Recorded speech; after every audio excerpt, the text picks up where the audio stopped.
All right, so this is my 2006 4Runner Sport Edition, and I just got a new set of Yakima racks to put up on the roof. And when I go to install those racks, I don't want to have the factory crossbars in place. So I'm going to take those off.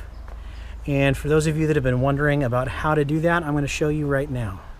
All right, so in order to get these factory crossbars off, there's a few screws that you have to take out.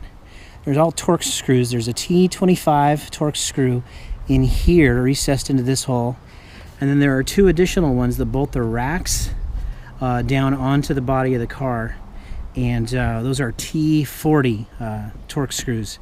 In order to get to these two that are bolting the rack to the body, you have to remove this plastic end cap. And so to do that, I'm just going to use a sharp bladed putty knife and insert that into the split in the plastic seam.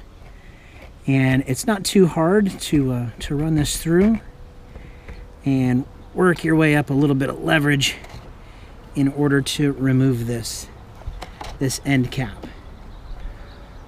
Once you get it going, you can see that there's a little bit of a split here in the seam of this end cap. So from here, I'll just get my putty knife down underneath, and I'll work this around from the underside.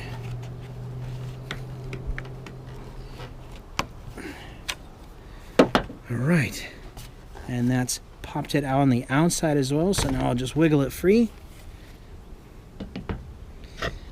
And here's the inside of the rear cap. So as you can see, here's the T40 or the Torx 40 screws that are bolting this to the main frame of the truck. And then this plastic rail attaches to the side rails through this one Torx screw here. So I'm going to pull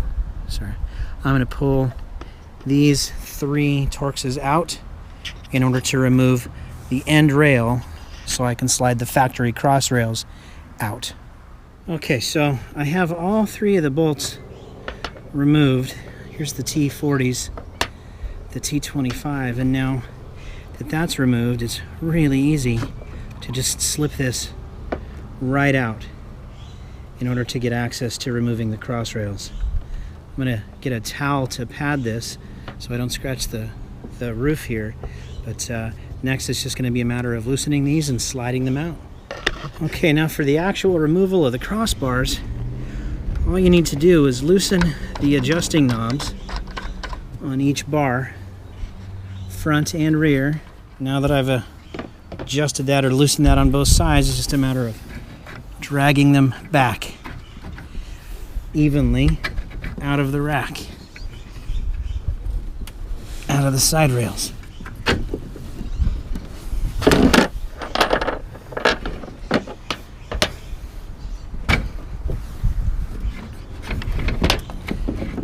There's one.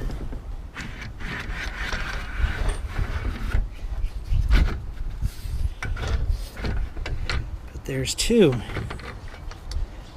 All right, so now that the factory crossbars are off, it's just a matter of reassembling the end caps. And then I've got room to put my new Yakima crossbar.